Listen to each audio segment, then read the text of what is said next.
बच्चों कैसे हैं आप लोग। आज मैं आप लोगों को बताने जा रहा हूं पास्ट टेंस में ही फ्रेम नंबर 2 बताऊंगा, फ्रेम ऑफ टाइम का दूसरा नंबर बताऊंगा।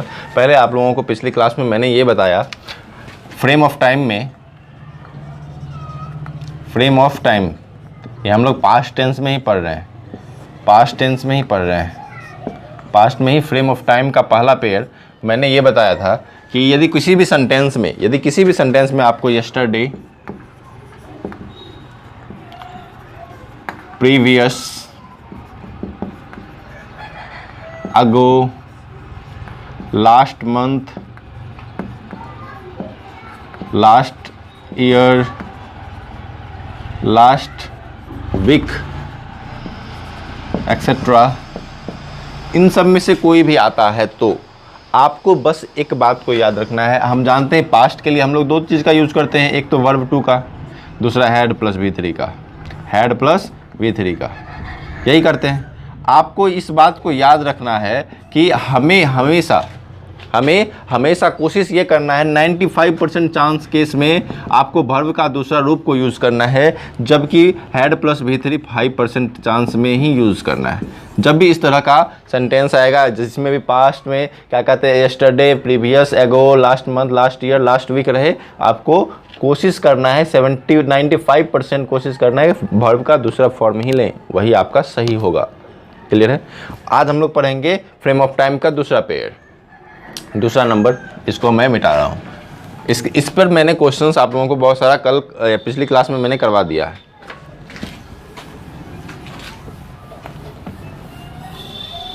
आज आप लोगों को मैं बता रहा हूँ दूसरा नंबर, देखिएगा ध्यान से। आप लोग ये देखे होंगे it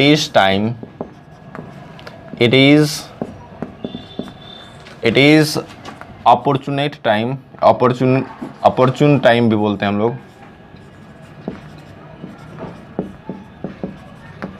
it is high time,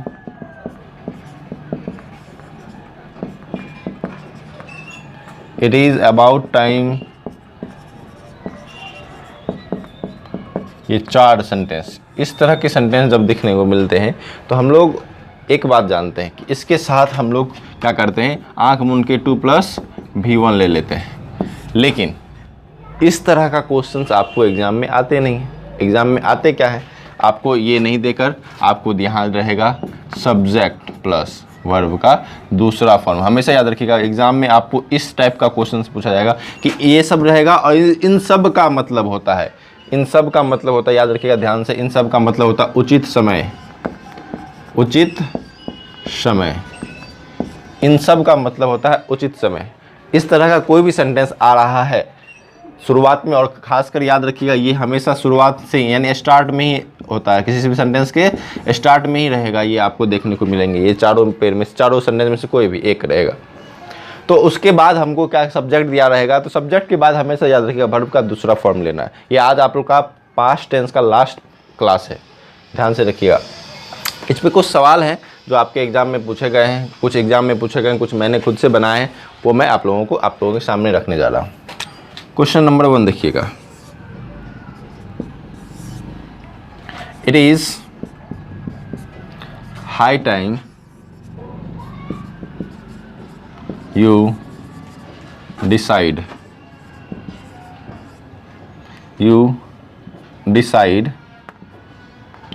on your next course of action.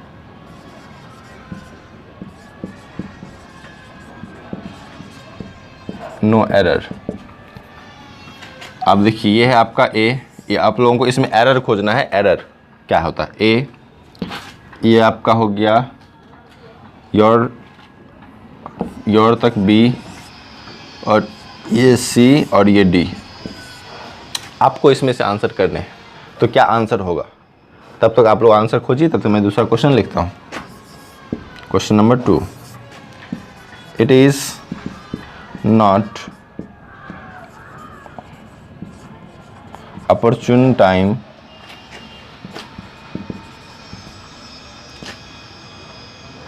she make a mistake. She makes a mistake, no error. ये हो गया आपका ए, मेक्स हो गया बी, और मिस्टेक्स हो गया सी मिस्टेक, और डी हो गया नो एरर। आपको 2 क्वेश्चन दिए गए हैं, 2 क्वेश्चन का आंसर जल्दी करें, तब फिर मैं नेक्स्ट क्वेश्चन दूंगा। 5 क्वेश्चन आप लोगों को करवाए जाएंगे। अब मैं कोशिश यही करता हूँ कि हमेशा जो भी आपको रूल दिया उसके जस्ट बाद मैं क्वेश्चंस करवाता हूँ, ताकि आप लोगों को अच्छे से समझ में आए, ताकि आपका सारा कन्फ्यूजन दूर हो सके। तो चलिए आंसर मैं इसका करने जा रहा हूँ, ध्यान से देखिएगा।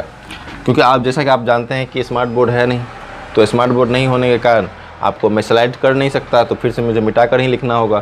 तो इसलिए मैं क्वेश्चन के साथ साथ आंसर भी करवाते जा रहा हूँ। ध्यान से देखिएगा। इट इज़ हाई टाइम, इस तरह का जब भी सेंटेंस रहे, उसके बाद सब्जेक्ट तो है ही, उसके बाद हम जानते हैं सब्जेक्ट के बाद क्या लेगा, वर्ब का दूसरा रूप। और यहाँ देखिए क्या है, डिसाइड है, और डिसाइड क्या वर्ब का दूसरा रूप है? नहीं, ये है पहला रूप, तो इसका वर्ब का दूसरा रूप यानी डिसाइडेड होगा। यही गलती था, और जो गलत है वही सही है, आपका आंसर भी हो जाएगा। नेक्स्ट क्वेश्चन पे देखिएगा। It is not opportunity time, यहाँ तक तो सही है। सी के बाद देखिए मेक्स आया है, मेक्स यानी कि वर्ब का 5वां रूप, और हमको चाहिए क्या, सब्जेक्ट के बाद वर्ब का दूसरा रूप, इसलिए मेक ना होकर यहाँ क्या होगा, मेड होगा। यही आपका गलती था, इसका भी आंसर बी होगा। नेक्स्ट सवाल पे हम लोग चलते हैं, इसको मैं मिटाने जा रहा हूँ।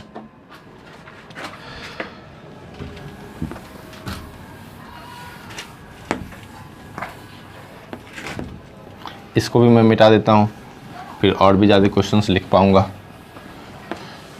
आप लोग नोट कर लिए होंगे, इतना तो उम्मीद है आप लोगों से। क्वेश्चन नंबर 3,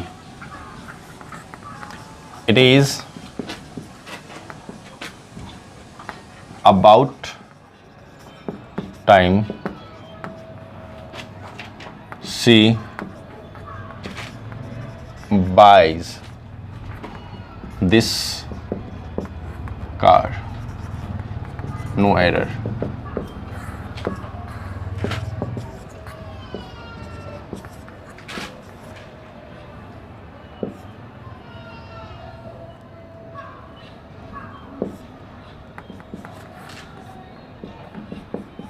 क्वेश्चन जल्दी जल्दी करिएगा। Question number 4, it is high time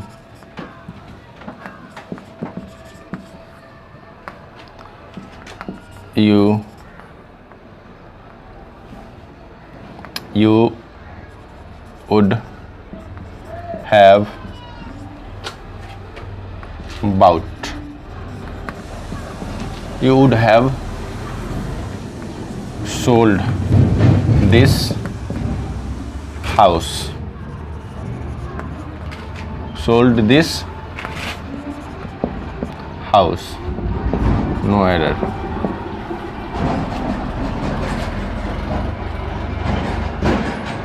A, B, ये सी और ये D.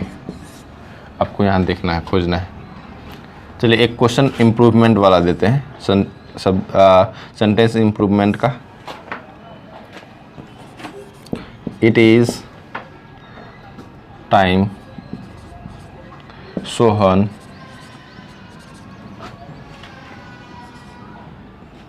would have done this work, no error। No error नहीं, सेंटेंस इम्प्रूवमेंट देना है आपको। सेंटेंस इम्प्रूवमेंट में अंडरलाइन कर रहे हैं ये वर्ड्स को, आपको इसके अनुसार ऑप्शंस दिए जा रहे हैं। ए यहाँ पे होगा have done, B did, C would do, और डी नो इम्प्रूवमेंट। इम्प्रूवमेंट मतलब क्या कि इस जगह पे जो अंडरलाइन वर्ड्स दिए हुए हैं आपको, उसमें से वहाँ उस जगह पे क्या होनी चाहिए, इम्प्रूव करना, सेंटेंस को सही सटीक बनाना, अच्छा बनाना। तो क्या आंसर होंगे आप लोग जल्दी करें। ये आप लोगों का फाइनल 3 क्वेश्चंस हैं, टोटल मिला के 5 क्वेश्चंस आप लोगों को आज दिए गए। चलिए आंसर हम लोग चेक करते हैं। इट इज़ अबाउट टाइम, सी यहाँ देखिए 22 है, यहाँ पे होना क्या चाहिए, बाउट होना चाहिए, क्योंकि वर्ब का दूसरा फॉर्म चाहिए, यहाँ पे वर्ब का 5वां रूप है, वही आपका आंसर गलत था। 4 number question, it is high time you would have sold. Would have sold, यहाँ पे कभी भी वुड हैव आएगा नहीं आएगा, तो आंसर क्या होगा, यहाँ होगा आपको, यहाँ होगा you sold, you sold this house, क्योंकि हमको चाहिए सिर्फ वर्ब का दूसरा रूप। फिर आता है it is time Sohan would have done. यहाँ पे आपको इस अंडरलाइन जो वर्ड्स दिए गए हैं उसको इम्प्रूव करना है, और हम जानते हैं सब्जेक्ट के बाद चाहिए वर्ब का हमको दूसरा रूप, और वर्ब का दूसरा रूप हमको सिर्फ और सिर्फ डिड है। यहाँ पे डिड है तो यहाँ क्या हो जाएगा, आंसर आपका डिड हो जाएगा, यही सही होगा, यानी आपका आंसर बी सही होगा। इतना क्लियर है, आप लोगों को क्लियर हो गया होगा, मुझे ये उम्मीद है। और यदि मुझे मेरे वीडियोस आप देख रहे हैं, रेगुलर देख रहे हैं, तो निश्चित रूप से आप इस बात को ज़रूर मानें कि आप एक ऑफिसर बनने जा रहे हैं। और यदि मेरा चैनल आप लोगों को अच्छा लग रहा है, मेरा वीडियोज़ आप लोगों को अच्छा लग रहा है, इन्फॉर्मेटिव लग रहा है, चाहे आप इस वीडियोज़ को फेसबुक पे, इंस्टाग्राम पे, यूट्यूब पे कहीं भी देख रहे हैं, तो उसे शेयर करें अपने दोस्तों के साथ, और सब्सक्राइब करें मेरे यूट्यूब चैनल को, संतोष इंग्लिश क्लासेस मधेपुरा को। और जहाँ तक हो आप अपना सपोर्ट मेरे साथ ज़रूर करें, सपोर्ट दें मुझे। धन्यवाद।